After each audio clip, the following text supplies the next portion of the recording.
আজি মই দিনৰ প্ৰায় 12 বজাত ইয়াত আহিছোঁ আগতেও আহিছোঁ কিন্তু মোক ৰাইজে কৈছে যে আমাৰ এই যিটো অঞ্চল ৰামখাম পৰা আদি কৰি এই গোটেই অঞ্চলটোত মানে বহুতবিলাক সমস্যা আছে আটাইতকৈ মৰিনী সমষ্টিৰ ভিতৰত আটাইতকৈ পিছপৰা আৰু দুৰ্গম অঞ্চল ইয়াৰ বাট পথ সময়ত খুব বেছি বেয়া আছিল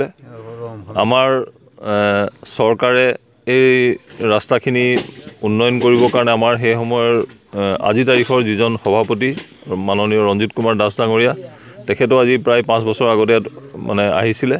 তেখেতে ইয়াৰ সমস্যা দেখি পেলাই তেখেত মানে মৰ্মাহত হৈছিলে আৰু এই ইয়াৰ বাট পথ আৰু পানী যোগান এইবিলাক ব্যৱস্থা তেখেতে ভাল কৰিবৰ কাৰণে অসম চৰকাৰক অনুৰোধ কৰিছিলে আৰু সেই মৰ্মে ইয়াৰ বাট পথবিলাক আৰু ইয়াত কেইবাখনো দলং 6-7খন দলং ইয়াত ইতিমধ্যে বনি আছে এইবিলাক সম্পূৰ্ণ অৱস্থাত আছে গতিকে এইবিলাকৰ অগ্ৰগতি কি এইবিলাকো বুজ ল'ব আহিলোঁ ৰাইজৰ কি সমস্যা আছে সেইবিলাকো বুজ ল'বলৈ আহিলোঁ আৰু মই ইয়াত নৈশ যাপন কৰি ৰাইজৰ যিবিলাক ব্যক্তিগত অভাৱ অভিযোগ আছে তেওঁলোকৰ কেনে ধৰণে থাকে তেওঁলোকে কি ধৰণে সমস্যাত ভুগি আছে তেওঁলোকৰ সকলোৰে সমস্যা বুজ ল'বৰ কাৰণে মই আজি ইয়াত নৈশ যাপন কৰিম আৰু কালিও থাকিম